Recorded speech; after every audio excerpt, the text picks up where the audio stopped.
बच्चों, पिछली कक्षा में हमने भारत की स्थलाकृति, वहाँ की जलवायु और वहाँ मिलने वाले अपवाह तंत्र, इन सभी बातों पर एक विस्तृत चर्चा की थी।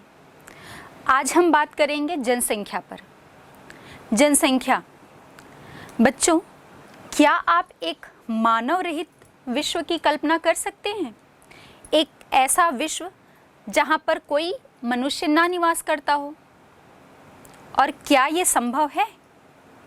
या फिर जब एक मानव रहित विश्व की हम कल्पना करेंगे तब हम ये जो बात कर रहे हैं, चाहे वो भारत हो या विश्व के किसी भी महाद्वीप या किसी भी देश के विषय पर, तो वहाँ पर हम स्थलाकृति, जलवायु, अपवाह, वनस्पतियाँ, मिट्टी, इन सभी का अध्ययन करने का कोई औचित्य नहीं रह जाता है।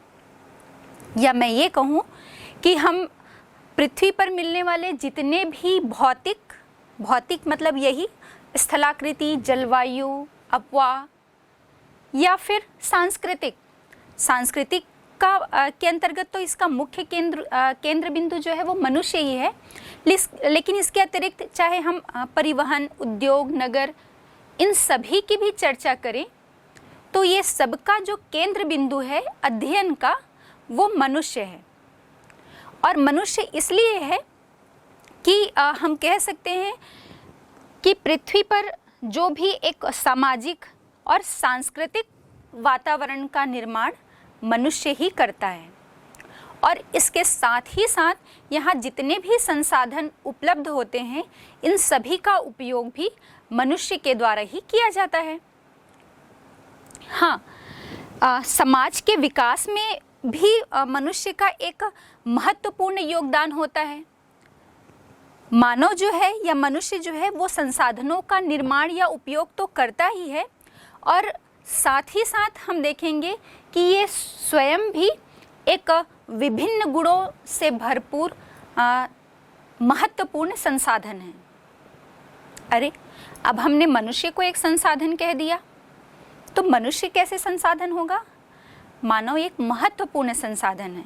हमें मालूम है, जब हम हमने संसाधन की परिभाषा पढ़ी थी तो हमने देखा था कि वो सभी वस्तुएं या पदार्थ या तत्व जो मनुष्य के उपयोग में लाई जाती हैं या उसके आवश्यकताओं की पूर्ति करती हैं, वो सभी संसाधन हैं। तो भाई, अगर हम बात कर लें, ऐसा नहीं है कि पहले प्राचीन समय में कोयला जो है वो इस धरातल की चट्टान में उपस्थित नहीं था, या लौह अयस्क उपस्थित नहीं था, या इस धरातल पर नदियाँ नहीं बहती थीं। ये सभी चीज़ें पहले भी थीं, लेकिन जब चाहे हम लोहे की बात करें या हम कोयले की बात करें या हम नदी में बहते हुए उस जल की बात करें, तो ये तब तक संसाधन नहीं थे जब तक ये मनुष्य की किसी आवश्यकता की पूर्ति नहीं कर पा रहे थे।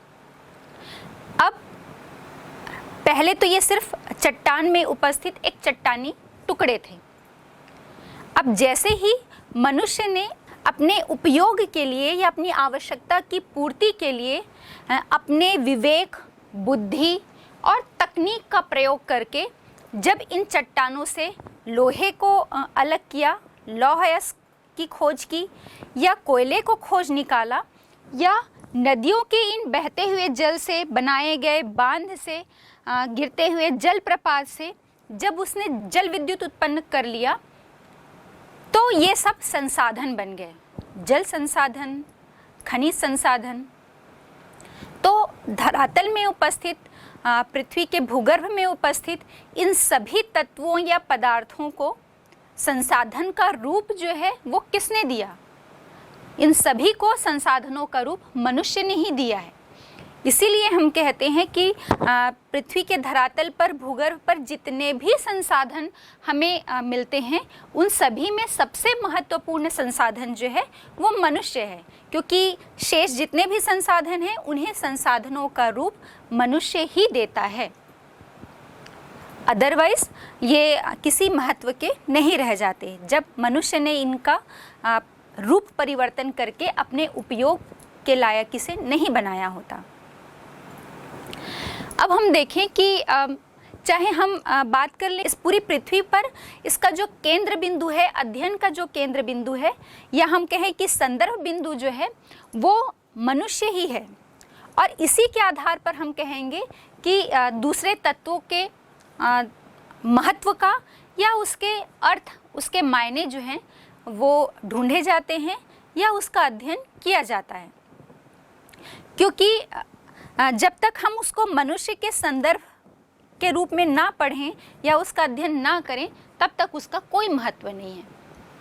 जैसे मैं आपको एग्जाम्पल देती हूँ कि हम बाढ़ का अध्ययन करते हैं, किसी स्थान पर आने वाले बाढ़ का, सूखे का, कहीं भूकंप आ गया, ज्वालामुखी विस्फोट हो गया, चक्रवात आ गया, और इन सब का अध्ययन हम इसलिए कर रहे हैं क्योंकि इससे अपार जनधन की हानि हो रही है।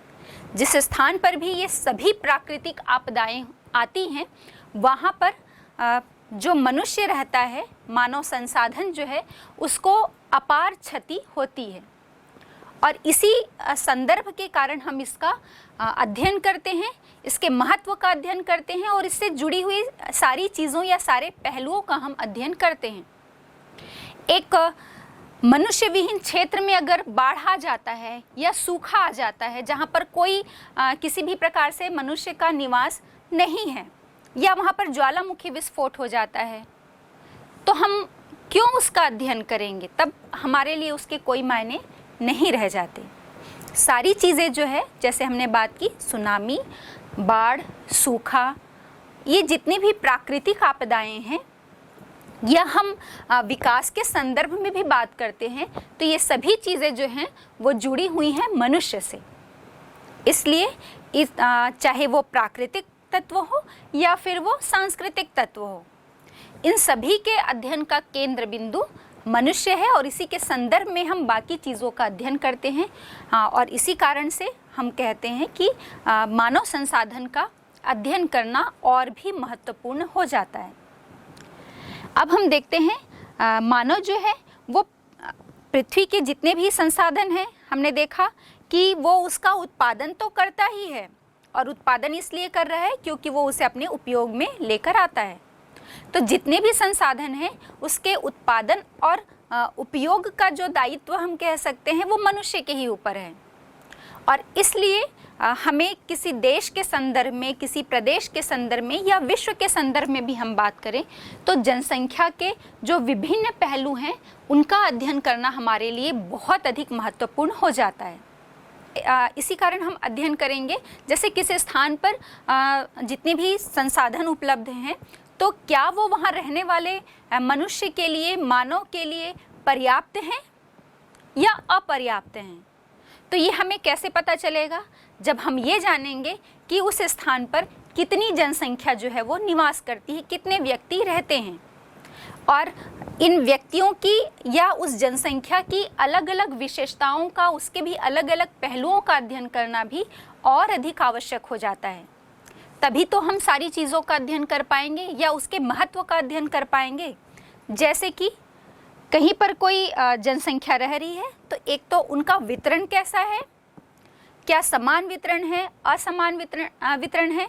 तो जनसंख्या से जुड़ी वितरण की बात और घनत्व की बात कि कितनी डेंसिटी, कितना दबाव किस स्थान पर व्यक्तियों का पड़ रहा है।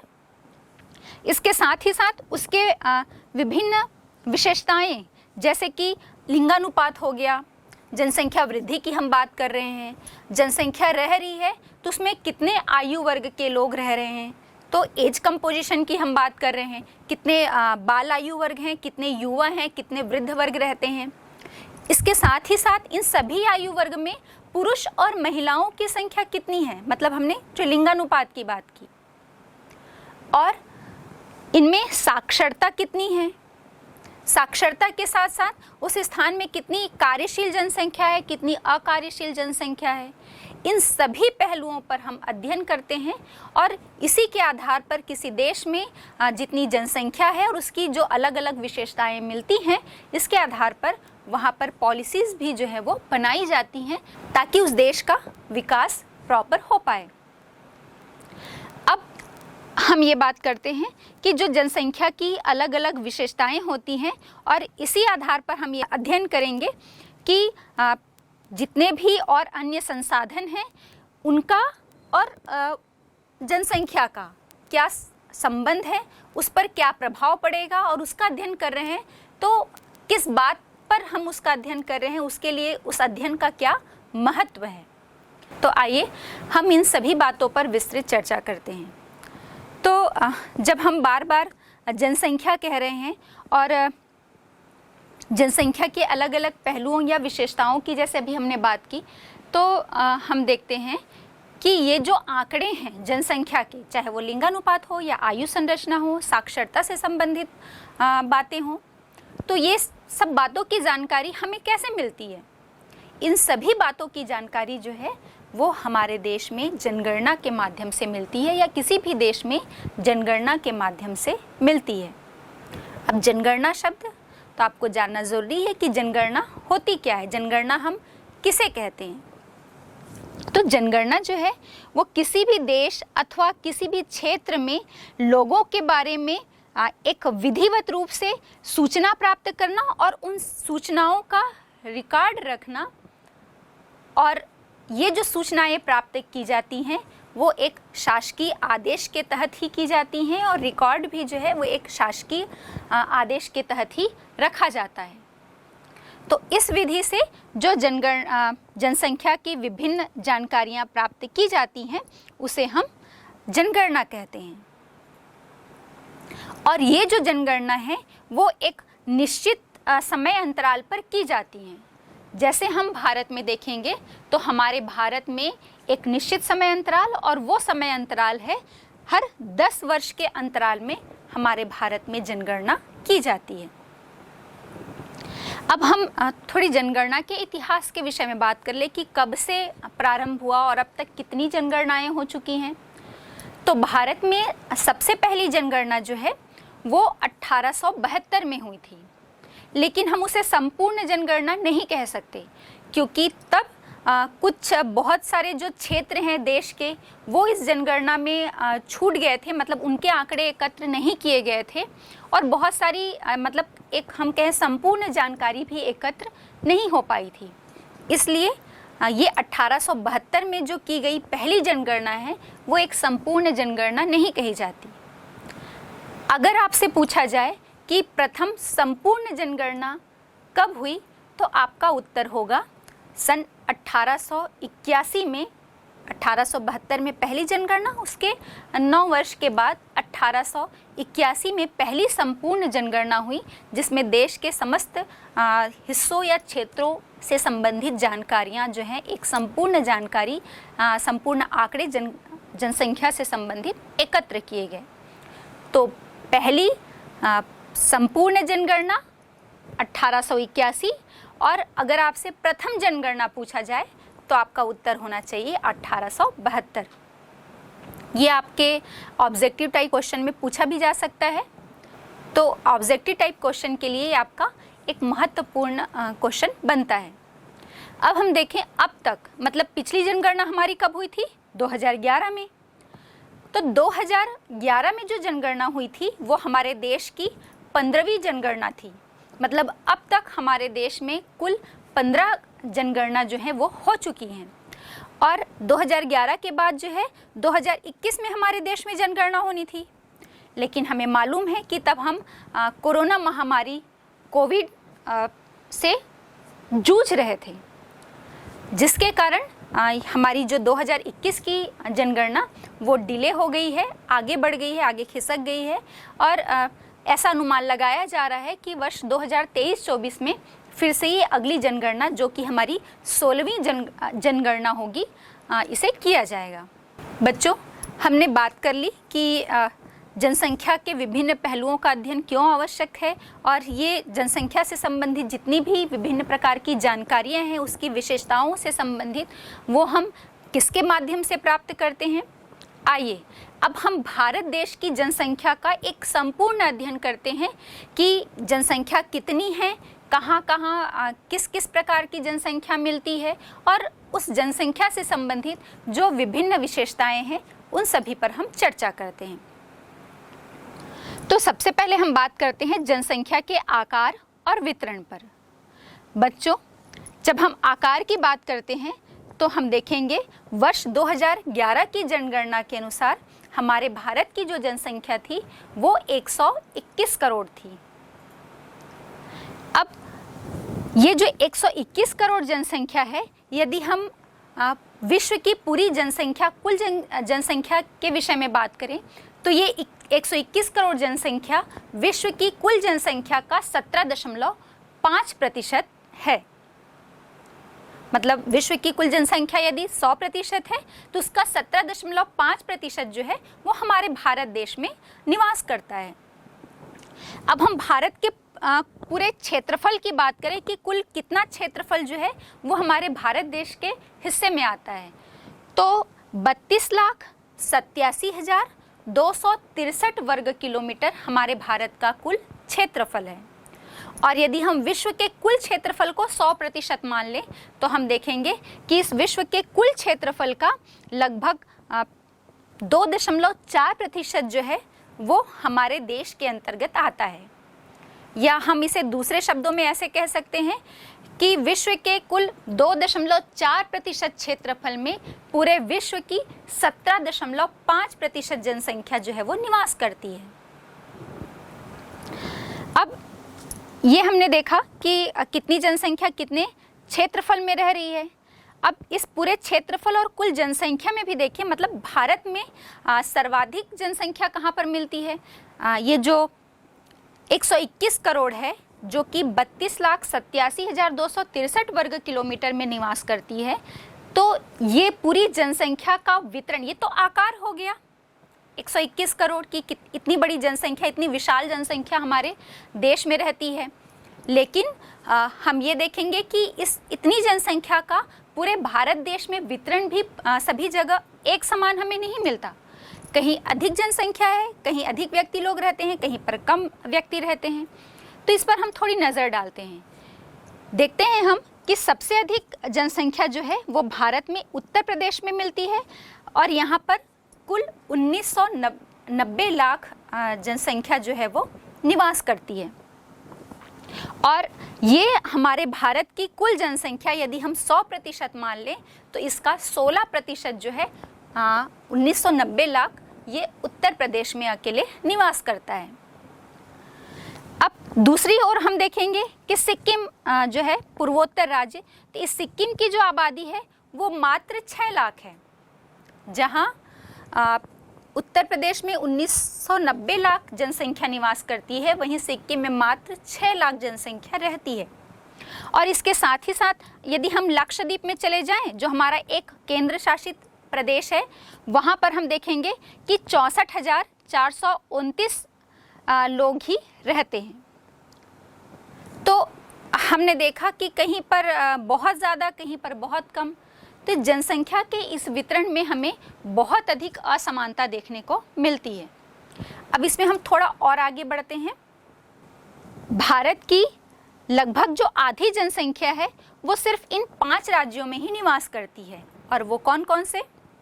तो उत्तर प्रदेश है, महाराष्ट्र, फिर हम आ जाएं बिहार में, फिर पश्चिम बंगाल और आंध्र प्रदेश।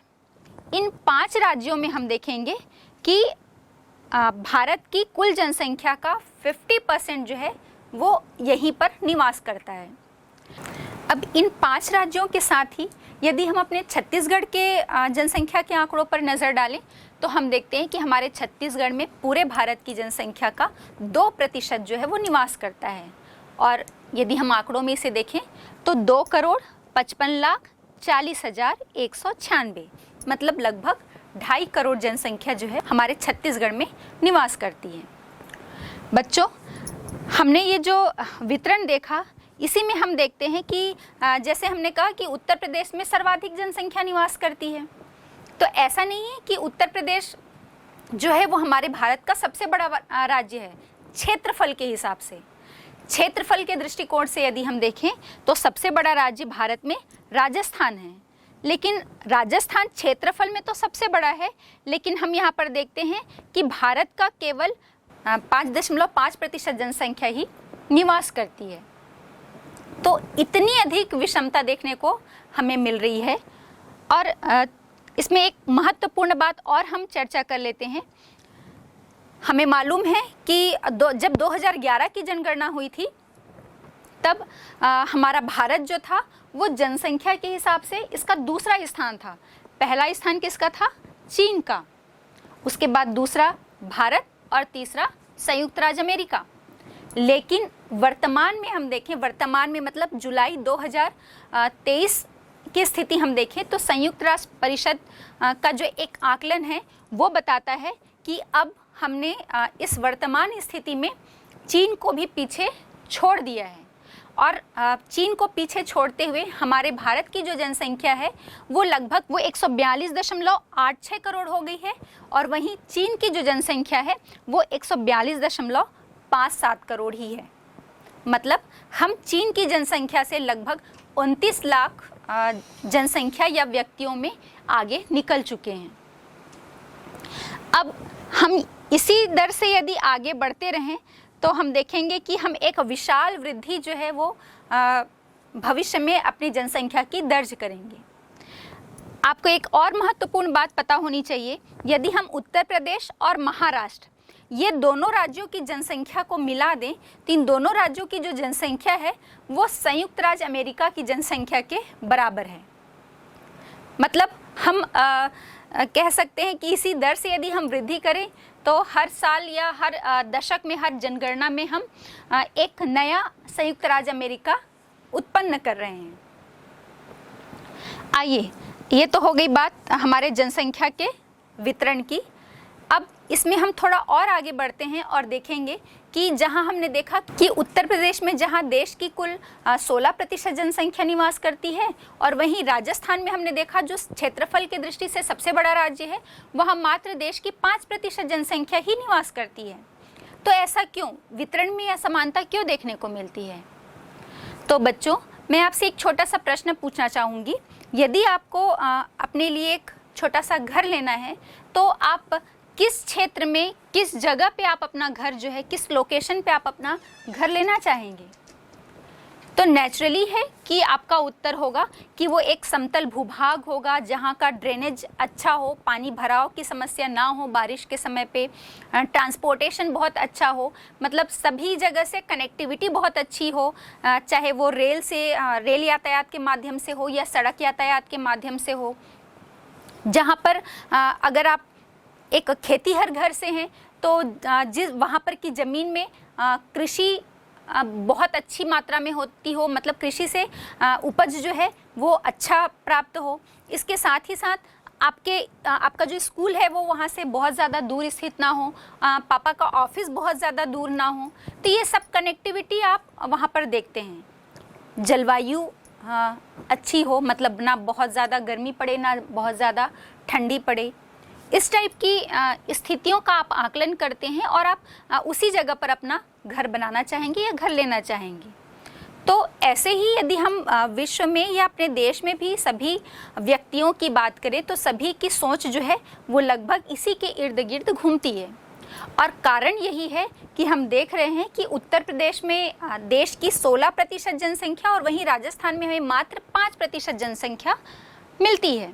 कारण यही है कि उत्तर प्रदेश एक समतल उपजाऊ मैदानी भूभाग में स्थित है जहाँ पर सिंचाई की बहुत अच्छी व्यवस्था है। हमारा देश एक कृषि प्रधान देश है, तो सबसे पहले यहाँ की जो जनसंख्या है वो कृषि को प्रायोरिटी दे रही है कि जहाँ पर कृषि से प्राप्त उपज बहुत अच्छा हो। और इसके लिए क्या ज़रूरी होगा? एक समतल भूभाग और उपजाऊ मिट्टी, जो कि आपकी उत्तर के जो विशाल मैदान है वहाँ पर ये सारी स्थितियाँ हमको देखने को मिलती हैं। पानी की अच्छी व्यवस्था है, चाहे वो सिंचाई के लिए हो या पीने के लिए हो या अन्य घरेलू उपयोग के लिए हो। तो ये सभी चीज़ें जो है वो वहाँ पर लोगों को आकर्षित करती हैं। लेकिन यदि हम राजस्थान में चले जाएं और स्पेशली यदि हम चले जाते हैं अरावली के पश्चिम की तरफ, तो वहाँ पर हम देखते हैं एक विशाल थार का मरुस्थल है, जिसके कारण मरुस्थलीय क्षेत्र में जहाँ पर आपको पीने के पानी की तक किल्लत होगी, तो ऐसे क्षेत्र में तो आप नहीं रहना चाहेंगे। और एक असहनीय गर्मी, तो जलवायु भी अनुकूल नहीं है और साथ ही साथ हमारे जीवन की एक जो महत्वपूर्ण आवश्यकता है, जल, जिसके बिना जीवन संभव ही नहीं है, ये दोनों ही चीज़ें वहाँ पर नहीं मिल पा रही हैं, तो वहाँ पर लोग कैसे निवास करना पसंद करेंगे। और कारण यही है कि वहाँ पर इतनी कम जनसंख्या और उत्तर प्रदेश में हमें इतनी अधिक जनसंख्या देखने को मिलती है। और इसके साथ ही साथ हमने जो ये और 5 राज्यों की बात की थी जहाँ पर देश की 50% आबादी जो है वो निवास करती है, वहाँ पर भी यही कारण जो हैं वो मिलते हैं। अनुकूल जलवायु, कृषि के लिए समतल उपजाऊ मैदानी भूभाग, और कहीं पर खनिज की उपलब्धता। और जब खनिज की उपलब्धता है वहाँ खनन कार्य होगा जिससे रोजगार मिलेगा, और इसके साथ ही साथ संबंधित उद्योग से भी वहाँ पर रोजगार की प्राप्ति होगी। और साथ ही साथ परिवहन के दृष्टिकोण से भी बहुत अच्छी कनेक्टिविटी ये जो 5 राज्य हैं वहाँ पर हमें देखने को मिलती है। और इसी कारण यहाँ पर सबसे सघन आबादी, या हम कहें कि देश की 50% जनसंख्या यहाँ पर रहती है। अब हम बात करते हैं, ये वितरण की बात हो गई, अब थोड़ी चर्चा कर लेते हैं घनत्व पर। तो वितरण और घनत्व में थोड़ा सा डिफरेंस है जो आपको समझना होगा। जैसे जब हम वितरण की बात कर रहे हैं तो कुल संख्या है, जैसे भारत की कुल जनसंख्या कितने व्यक्ति रहते हैं, हमने देखा 121 करोड़। तो ये 121 करोड़ जो जनसंख्या है वो हमने बस बता दिया कि उत्तर प्रदेश में इतने, सिक्किम में इतने, अरुणाचल में इतने, बिहार, महाराष्ट्र या राजस्थान में इतनी जनसंख्या रहती है। हमने वो संख्या बता दी कि 121 करोड़ में कितनी जनसंख्या कहाँ पर निवास करती है।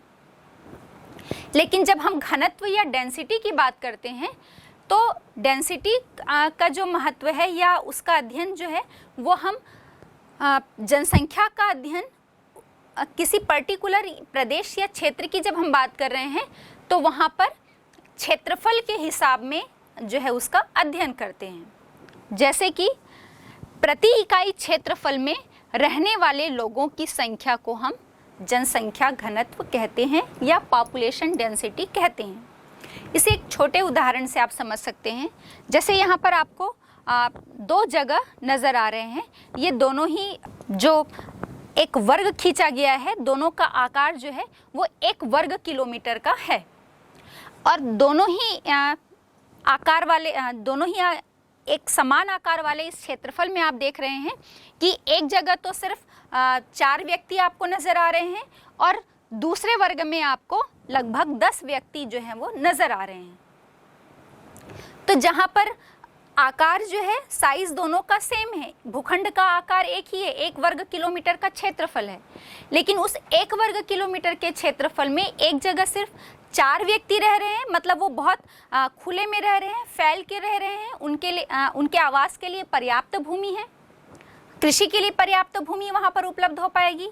लेकिन वहीं पर जो उसी आकार वाला दूसरा भूखंड है जहाँ पर हम देख रहे हैं उतने ही क्षेत्रफल में 10 से 15 व्यक्ति निवास कर रहे हैं, तो वहाँ पर क्या होगा, उसकी अपेक्षा वहाँ पर की भूमि में दबाव, व्यक्तियों का दबाव या प्रेशर जो है पॉपुलेशन का वो बहुत ज़्यादा पड़ेगा, क्योंकि सबको रहने के लिए घर की ज़रूरत है ही और खेती करने के लिए भी भूमि की आवश्यकता है। तो हम इसको क्षेत्रफल के संदर्भ में जब जनसंख्या का अध्ययन करते हैं कि कितने क्षेत्रफल में कितनी जनसंख्या निवास करती है, तो हम इसे जनसंख्या घनत्व या पॉपुलेशन डेंसिटी कहते हैं। और ये अधिकतर प्रति इकाई वर्ग क्षेत्रफल में इसका अध्ययन जो है वो किया जाता है। इसका फॉर्मूला है population density is equal to, या जनसंख्या घनत्व बराबर कुल जनसंख्या बटे कुल क्षेत्रफल, भूमि का कुल क्षेत्रफल।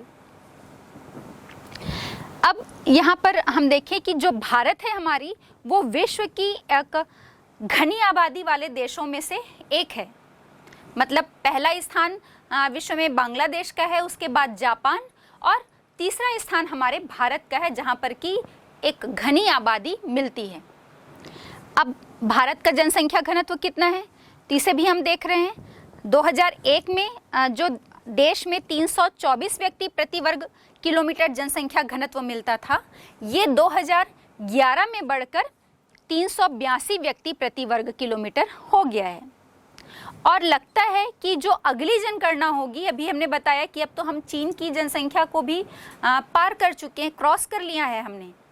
तो अगली जो भी जनगणना होगी वर्ष 2023 या 24 में, तो ये एक अनुमान लगाया जा रहा है कि जनसंख्या घनत्व का ये जो आंकड़ा जो अभी 382 व्यक्ति प्रति वर्ग किलोमीटर पर है, वो 400 व्यक्तियों का आंकड़ा पार कर सकती है।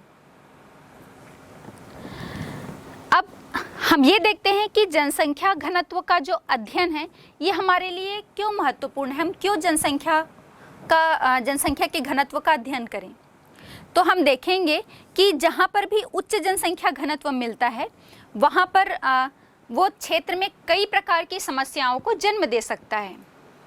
सबसे महत्वपूर्ण समस्या हम देख रहे हैं आवास की। जितनी जनसंख्या, जितने व्यक्ति आपके देश या क्षेत्र में रह रहे हैं, उन सब के लिए आवास की आवश्यकता तो होती ही है। तो जब व्यक्तियों का दबाव उस क्षेत्रफल में अधिक होगा, छोटा क्षेत्रफल है और उसके दृष्टिकोण से हम देख रहे हैं कि बहुत अधिक जनसंख्या, वहाँ पर बहुत अधिक व्यक्ति निवास करते हैं, तो वो भूमि का आकार छोटा होगा। और ठीक वैसे ही हम अपने देश में भी देखेंगे कि हमारे देश का जितना क्षेत्रफल है उसे घटाया या बढ़ाया नहीं जा सकता, वो 32,87,263 वर्ग किलोमीटर ही रहेगा। लेकिन उसमें जनसंख्या का दबाव जो है वो हर जनगणना में, या हम कहें प्रति वर्ष या प्रति दशकीय वृद्धि की हम बात करें तो उसमें लगातार वृद्धि जो है दर्ज की जा रही है। मतलब हर जनगणना में हम जो जनसंख्या है वो बढ़ती जा रही है। तो क्या होगा, भूमि उतनी ही है, क्षेत्रफल उतना ही है, लेकिन जनसंख्या का, व्यक्तियों का दबाव जो है वो बढ़ता जा रहा है। तो आवास की समस्या तो होगी ही, क्योंकि जितने भी व्यक्ति हमारे देश में निवास करेंगे उन सब के लिए एक छत की आवश्यकता तो होती ही है। तो आवास की एक मूलभूत समस्या उत्पन्न हो जाती है। और दूसरी, चूँकि देश कृषि प्रधान देश है, वहाँ पर कृषि कार्य के लिए भी लोगों को भूमि की आवश्यकता होगी, जिसके लिए हम देखेंगे कि जो भूमि का आकार है वो छोटा होता है और व्यक्तियों का दबाव जो है वो बहुत अधिक उसमें हो जाता है। इसके साथ ही साथ हम देखेंगे आवास की समस्या तो उत्पन्न होती ही है। अब खाद्यान्न, रहने के लिए छत तो चाहिए ही, और जीवन जीने के लिए आपको भोजन और जल की भी आवश्यकता होगी। तो एक महत्वपूर्ण समस्या जो है वो खाद्यान्न समस्या है, और दूसरी जल की कमी। और खाद्यान्न और जल की कमी के साथ साथ हम देखेंगे कि अधिक लोग अगर रह रहे हैं तो वहाँ पर पर्यावरण प्रदूषण और उससे निकलने वाला जो कचरा है उसके निस्तारण की भी समस्या बहुत अधिक उत्पन्न होती है। इसके साथ ही साथ हम सड़कों में देखेंगे कि यातायात की एक अपार भीड़ जो है वो हमें नज़र आती है। और जब हम इसी आवास की समस्या पर बात करें तो ये परिवर्तन हमको अपने आसपास भी देखने को मिलता है।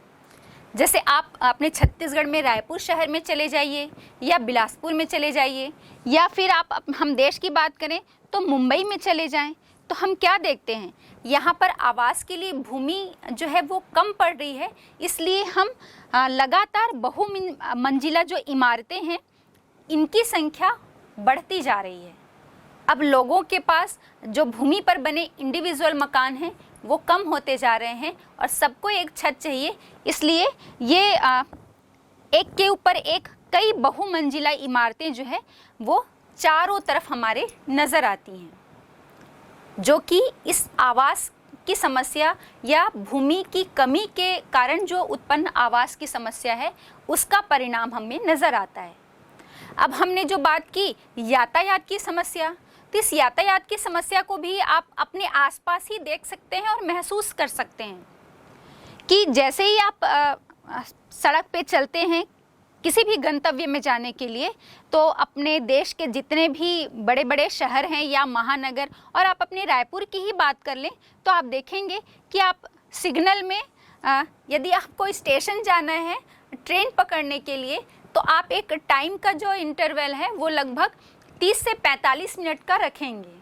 ऐसा नहीं कि घर से आपकी जो स्टेशन की दूरी है वो 5 ही किलोमीटर है और आपको लगता है कि बस ये 10 मिनट का या 15 मिनट का ही रास्ता होगा। ऐसा नहीं है, क्योंकि जब रास्ते में आप जाएंगे तो आपको कई सिग्नल्स को क्रॉस करना होगा।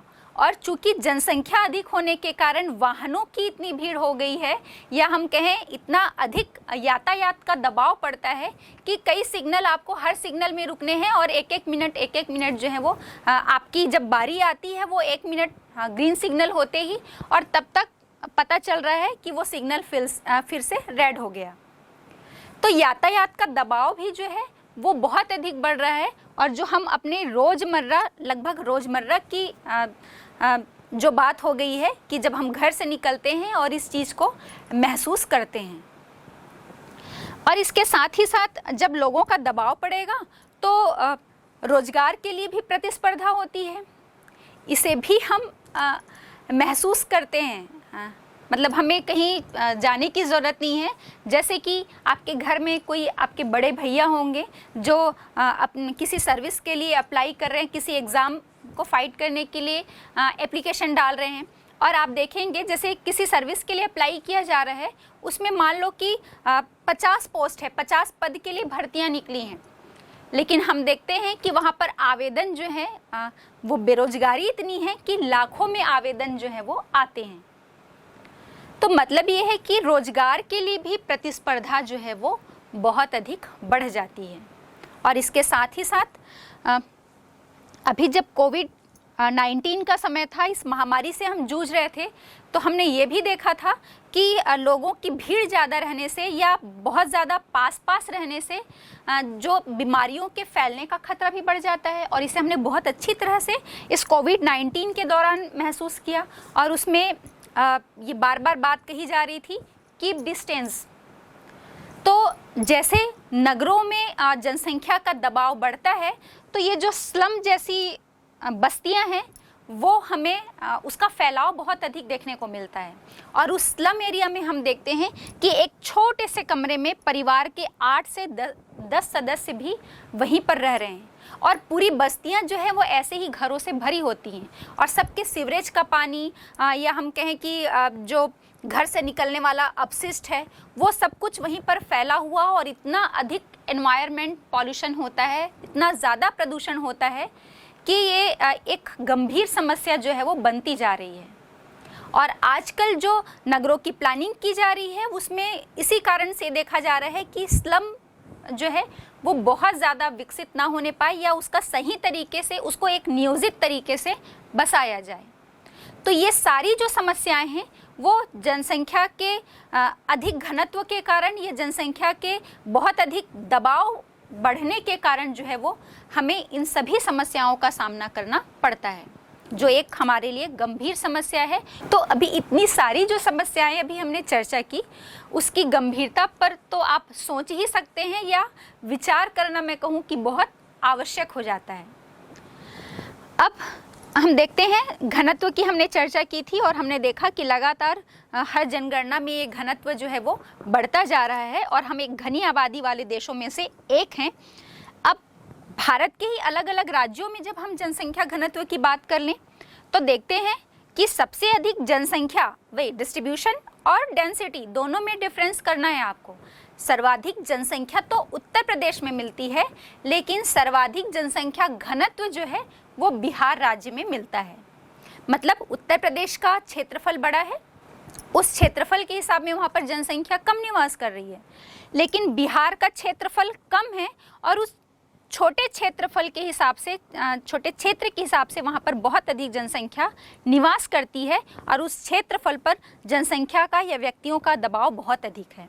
और वहाँ पर हम देख रहे हैं बिहार में 1102 व्यक्ति प्रति वर्ग किलोमीटर जनसंख्या घनत्व मिलता है। अब वहीं अरुणाचल की हम बात कर लें, तो अरुणाचल में मात्र 17 व्यक्ति प्रति वर्ग किलोमीटर क्षेत्रफल में निवास करते हैं। तो इसमें, इस घनत्व में भी हमें बहुत अधिक भिन्नता देखने को मिलती है।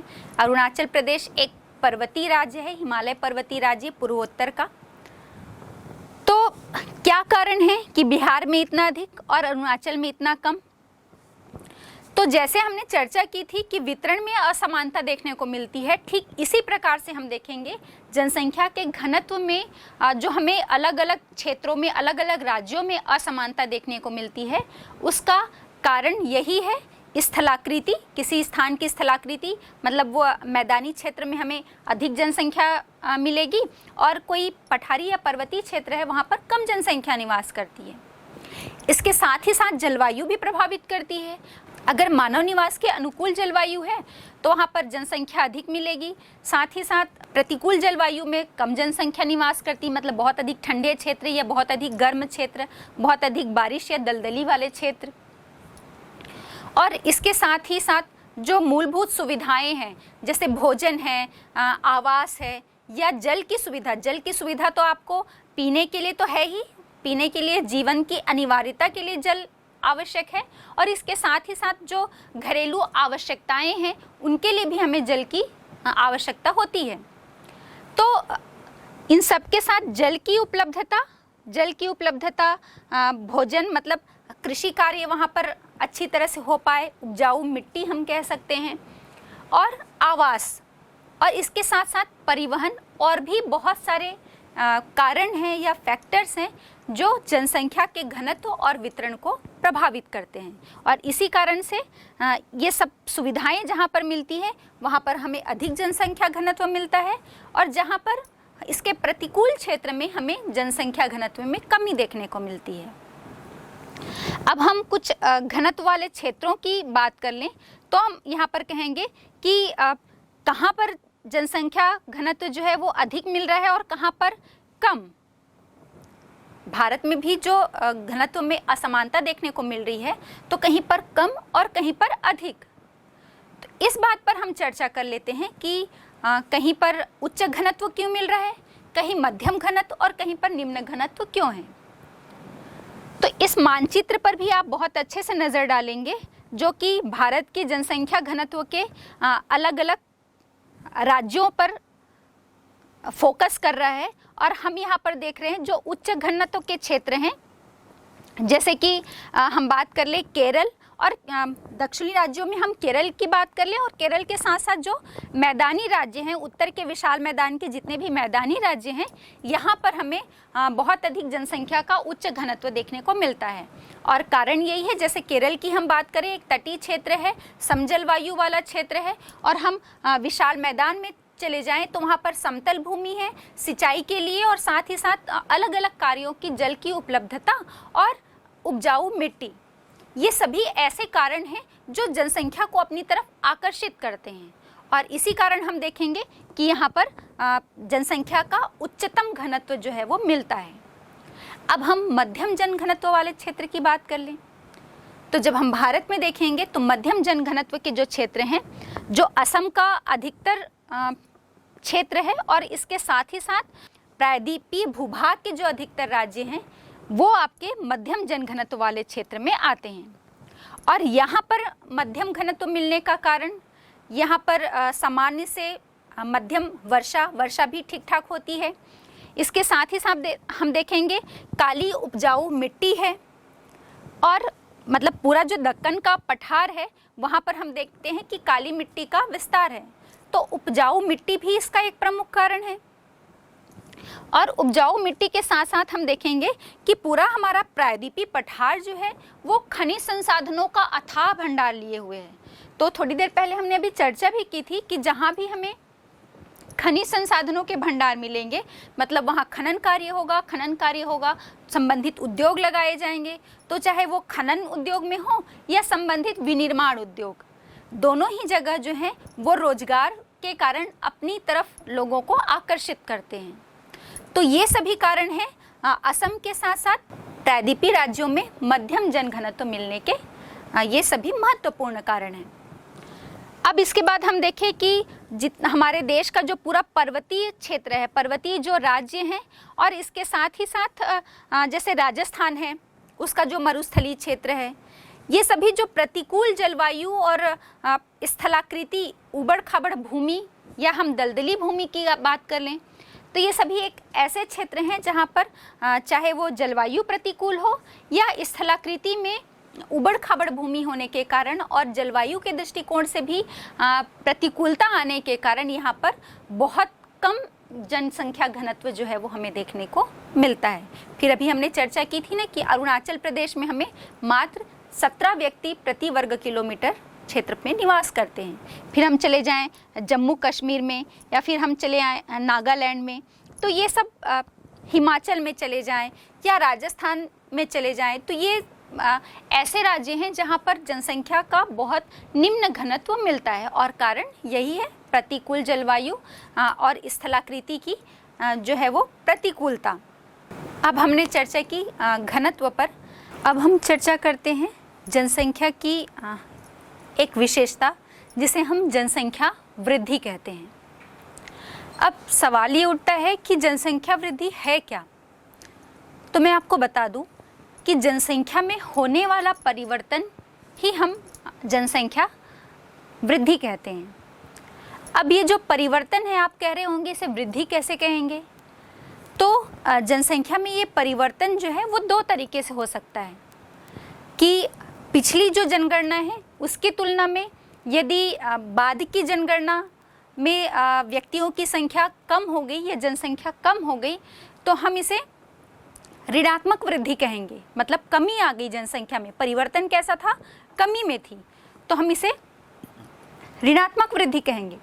लेकिन जब जनसंख्या में वृद्धि वाला परिवर्तन होता है, वृद्धि मतलब पिछली जनगणना की तुलना में वर्तमान जनगणना में जनसंख्या अधिक हो गई, तो हम उसे जनसंख्या में होने वाला धनात्मक परिवर्तन या धनात्मक वृद्धि कहते हैं। तो हम पहले एक बार और जनसंख्या वृद्धि को एक पारिभाषिक रूप में समझें, तो हम देखते हैं कि जनसंख्या वृद्धि का अर्थ है किन्हीं दो समय बिंदुओं के बीच जनसंख्या में होने वाला परिवर्तन जो है वो क्या कहलाता है? जनसंख्या वृद्धि। अब हमने देखा कि इसके दो परिवर्तन के दो प्रकार थे। पहला हमने देखा धनात्मक वृद्धि और दूसरा ऋणात्मक वृद्धि। अब इसको एक एग्जाम्पल से समझ सकते हैं। जैसे मान लो पिछली जनगणना हमारी थी 2001 की, और उसके बाद पिछली जो वर्तमान तो नहीं कहें, पिछली जो अंतिम जनगणना हुई 2011, तो इन दोनों की जनसंख्या को यदि हम घटा दें, 2001 से 2011 की जनगणना को हम घटा देते हैं, और यदि हमारा जो उत्तर है वो धनात्मक में आता है, जैसे 2001 की जनगणना हमारी कितनी थी? 102 करोड़, और 2011 में हमारी जनगणना में हम देख रहे हैं हमारी जनसंख्या हो गई 121 करोड़। तो हम क्या देख रहे हैं? इसमें वृद्धि जो है वो देखने को मिलती है। तो जब हम वर्तमान जनगणना से पिछली जनगणना को घटा देते हैं, जैसे 2011 में हमारी जनसंख्या थी 121 करोड़, और उसमें जो पिछली जनगणना 2001 में हुई थी उसमें हमारी जनसंख्या 102 करोड़ थी, तो ये दोनों को जब हम घटा देते हैं तो जो हमारा उत्तर आएगा वो हम देखते हैं कि हमारा उत्तर धनात्मक में आएगा। तो हमारी जो जनसंख्या में परिवर्तन हुई है या जनसंख्या में जो वृद्धि हुई है वो धनात्मक वृद्धि होगी। और नेचुरली है कि 2011 में हमारी जनसंख्या जो है वो बढ़ी है 2001 की तुलना में, तो हमारा उत्तर जो है वो धनात्मक में ही होगा। मतलब ये जो परिवर्तन है उसमें धनात्मक वृद्धि हुई है। अब इसके दो प्रकार होते हैं, अभी जैसे मैंने बताया, धनात्मक वृद्धि और ऋणात्मक वृद्धि। लेकिन इस जनसंख्या वृद्धि को व्यक्त करने के भी जो है वो दो तरीके होते हैं। पहला सापेक्ष और दूसरा होता है निरपेक्ष। तो ये दोनों जनसंख्या वृद्धि को व्यक्त करने के तरीकों को हम देखें या इस पर बात करें, तो निरपेक्ष क्या है या एब्सोल्यूट। तो ये एब्सोल्यूट ग्रोथ या निरपेक्ष वृद्धि की जब हम बात करते हैं तो इसे हम संख्या में व्यक्त करते हैं। जैसे कि एक एग्जाम्पल के लिए देखते हैं हम, भारत की जो जनसंख्या है वो 2001 में 102.70 करोड़ थी, और वहीं 2011 में ये बढ़कर 121.08 करोड़ हो गई। तो हम क्या देख रहे हैं? ये जो वृद्धि हुई है इसे हम निरपेक्ष वृद्धि या एब्सोल्यूट ग्रोथ कहते हैं। मतलब जिसको हम एग्जैक्ट संख्या में, नंबर्स में बता सकते हैं, इस जनसंख्या की वृद्धि को हम निरपेक्ष वृद्धि में व्यक्त करते हैं। और इसको उदाहरण से भी समझ सकते हैं। इसको निकालने का फार्मूला होता है वर्तमान जनगणना, और उसमें हम माइनस कर देंगे, घटा देंगे पिछली जनगणना को। तो जब हम वर्तमान जो हमारी जनगणना थी 2011 की पिछली वाली, उसमें 121 करोड़ था, और पिछली जो जनगणना थी उसमें हमने देखा 102 करोड़ था। इन दोनों को जब हम माइनस करते हैं तो हमारे पास 18.38 करोड़ के आंकड़े आ जाते हैं। मतलब हमारे जनगणना में 2001 से 2011 की तुलना में इन 10 वर्षों के दौरान हमारी जो जनसंख्या है उसमें 18.3 करोड़ की वृद्धि हुई है। और ये जो 18.3 करोड़ है ये एब्सोल्यूट नंबर हुआ ग्रोथ का, ये हम इसी को निरपेक्ष वृद्धि कहते हैं। अब दूसरा जो तरीका है व्यक्त करने का वो हम देखते हैं सापेक्ष वृद्धि, और इस सापेक्ष वृद्धि को हम प्रतिशत में, परसेंटेज में व्यक्त करते हैं। और इसे निकालने का फार्मूला होता है, इस फार्मूले या सूत्र के माध्यम से आप समझ सकते हैं, वर्तमान जनगणना और उसमें पिछली जनगणना को माइनस कर देंगे और जो संख्या आएगी उसको हम पिछली जनगणना से भाग दे देते हैं, और जब हम उसको मल्टीप्लाई कर देते हैं 100 से, क्योंकि हम इसे प्रतिशत में व्यक्त कर रहे हैं, इसलिए जब हम इसे 100 से मल्टीप्लाई दे देते हैं तो जो संख्या हमें प्राप्त होगी वो सापेक्ष जो है प्रतिशत या सापेक्ष वृद्धि का नंबर हमें ज्ञात हो जाएगा। जैसे कि वर्तमान जनगणना हमारी 121.08 करोड़, उसमें हमने माइनस कर दिया पिछली जनगणना को जो 102.70 करोड़ थी, और इसको हमने भाग दे दिया पिछली जनगणना से जो हमारी 102.70 करोड़ थी 2001 की जनगणना, और जो नंबर हमें प्राप्त होगा उसे हमने 100 से मल्टीप्लाई दे दिया, तो जो उत्तर या प्रतिशत जो निकल कर आ रहा है वो है 17.89%। तो हम ये देखते हैं हम इसे सापेक्ष प्रतिशत के रूप में जब व्यक्त करते हैं तो इन दो जनगणनाओं के दौरान हमें जो 17.89% के आंकड़े प्राप्त हुए ये हम इसे सापेक्ष वृद्धि कहेंगे।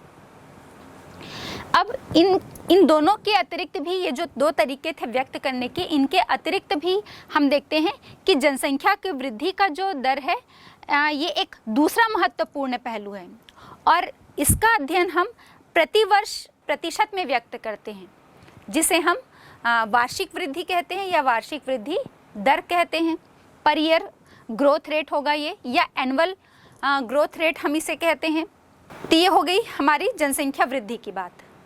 अब इस तालिका के माध्यम से आप देख पा रहे होंगे, इसमें 1951 से लेकर 2011 जनगणना तक की वृद्धि के जो आंकड़े हैं वो दिए गए हुए। निरपेक्ष मतलब संख्या में वृद्धि, जनगणना और दशकीय वृद्धि जो दर है वो दी गई है।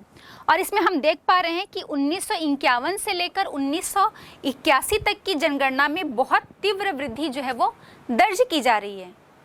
और इसके बाद और 1951 में जो 3610 या 3610 लाख जनसंख्या थी वो 1981 में बढ़कर 6830 लाख हो गई है ये वृद्धि जो है। और फिर 1981 के बाद हम देखेंगे कि जनसंख्या की जो वृद्धि दर है उसमें कमी आई है, और इसका एक प्रमुख कारण है जन्म दर में कमी। जन्म दर में कमी लाकर हमने जनसंख्या की वृद्धि दर में बहुत हद तक नियंत्रण पा लिया है। और जन्म दर में कमी ऐसे कि हमने बहुत सारी पॉलिसीज़ जैसे परिवार नियोजन है या मतलब बहुत सारी ऐसी नीतियों को अपनाकर हमने जन्म दर पे नियंत्रण किया है, और इसके कारण हम देख रहे हैं कि 1981 के बाद हमारी ग्रोथ रेट जो है वो क्रमशः कम होती गई है। लेकिन इसके बाद भी हम देखेंगे कि 1990 में कुल जनसंख्या जो थी वो उसमें 1820 लाख की जो है वो वृद्धि हुई है, और इतनी वृद्धि जो है वो और पहले दर्ज नहीं की गई। यदि इसी में हम 2001 के आंकड़े देख रहे हैं तो हम देखते हैं 102 करोड़ की जनसंख्या थी, और इसमें वृद्धि जो है वो 182 लाख की थी तब, और वार्षिक वृद्धि दर का जो प्रतिशत था वो 1.97% था। वहीं 2011 में हमारी जनगणना बढ़कर 121 करोड़ हो गई, और लाख में जनसंख्या में जो निरपेक्ष संख्या में जो वृद्धि हुई वो 181 लाख की हुई। और जब हम इसे प्रतिशत में वृद्धि दर्ज करते हैं सापेक्ष प्रतिशत में, तो हम देख रहे हैं कि 1.64% की वृद्धि इसमें दर्ज की गई है। तो हालांकि हम देख रहे हैं कि प्रतिशत में तो ये हमें बहुत कम लग रहा है कि मात्र 6-4% की ही वृद्धि जो है वो दर्ज की गई है, या लगातार हम इस प्रतिशत वृद्धि में भी कमी को दर्ज कर रहे हैं। लेकिन हमारे भारत की जनसंख्या जो है वो एक विशाल जनसंख्या है, और इस विशाल जनसंख्या में थोड़ी सी जो वृद्धि होती है वो भी एक विशाल वृद्धि को दर्ज कराती है। जैसे कि यदि हम 2011 की जनगणना की बात करें और 2001 से 2011 के दौरान जो वृद्धि हुई है वो 1.64% की है, और हम देख रहे हैं 121 करोड़ का भी, यदि हम 121 करोड़ जनसंख्या की भी हम बात करें तो लगभग और इसी दर से यदि आगे वृद्धि दर्ज की जाएगी तो लगभग 1,43,00,000 जनसंख्या जो है ये बढ़ जाती है। मतलब वृद्धि तो हम मात्र 1.6 या लगभग 1.5 के आसपास भी दर्ज करेंगे, जनसंख्या में जो है वो करोड़ों में वृद्धि जो है वो दर्ज की जाती है। तो इतनी बड़ी जनसंख्या में यदि 1 से 2% की भी वृद्धि होती है तो ये जनसंख्या में वृद्धि करोड़ों में जो है वो दर्ज की जाती है। तो ये हो गई बात हमारी जनसंख्या वृद्धि की। बच्चों, यहाँ पर एक तालिका के माध्यम से आप देख पा रहे होंगे कि 1951 से 2001 के दौरान भारत की जो जनसंख्या है और जनसंख्या वृद्धि दर, इसको दिखाया गया है। इस ग्राफ से पता चल रहा है कि 1951 से 1981 तक जनसंख्या वृद्धि की जो वार्षिक दर है वो लगातार बढ़ रही थी। जो 1951 में 361 मिलियन थी वो 361 मिलियन से बढ़कर 1981 में 683 मिलियन हो गई है। तो इतनी तेजी से ये जनसंख्या की वृद्धि को बता रहा है। 1981 के बाद से हम देख रहे हैं कि विकास दर धीरे धीरे कम होने लगी है, और इस अवधि के दौरान जन्म दर में तेजी से गिरावट आई है। लेकिन फिर भी अकेले 1990 के दशक में कुल जनसंख्या में 182 मिलियन लोग जुड़ गए हैं, और ये बहुत अधिक वृद्धि को दर्शा रहा है। वर्ष 2001 में जनसंख्या जो है वो बढ़कर 182 लाख हो गई, और 2011 में ये 181.4 लाख जो है वो दर्ज की गई है। और दोनों ही दशकों में हम देख रहे हैं कि वार्षिक वृद्धि दर का जो प्रतिशत है वो 1951 से 1981 तक ये वृद्धि दर जो है वो दर्ज की जा रही है। फिर 1991 में इसमें कमी दर्ज की गई 2.17, फिर क्रमशः कमी हो रही है 1.97 की दर से, और 2011 में ये घटकर 1.64% की दर से वार्षिक वृद्धि दर्ज की गई है।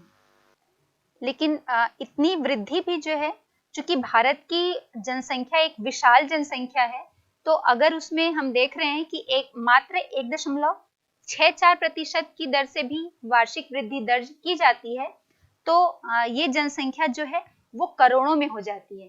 तो एक छोटी सी वृद्धि भी एक विशाल वृद्धि को दर्शाती है।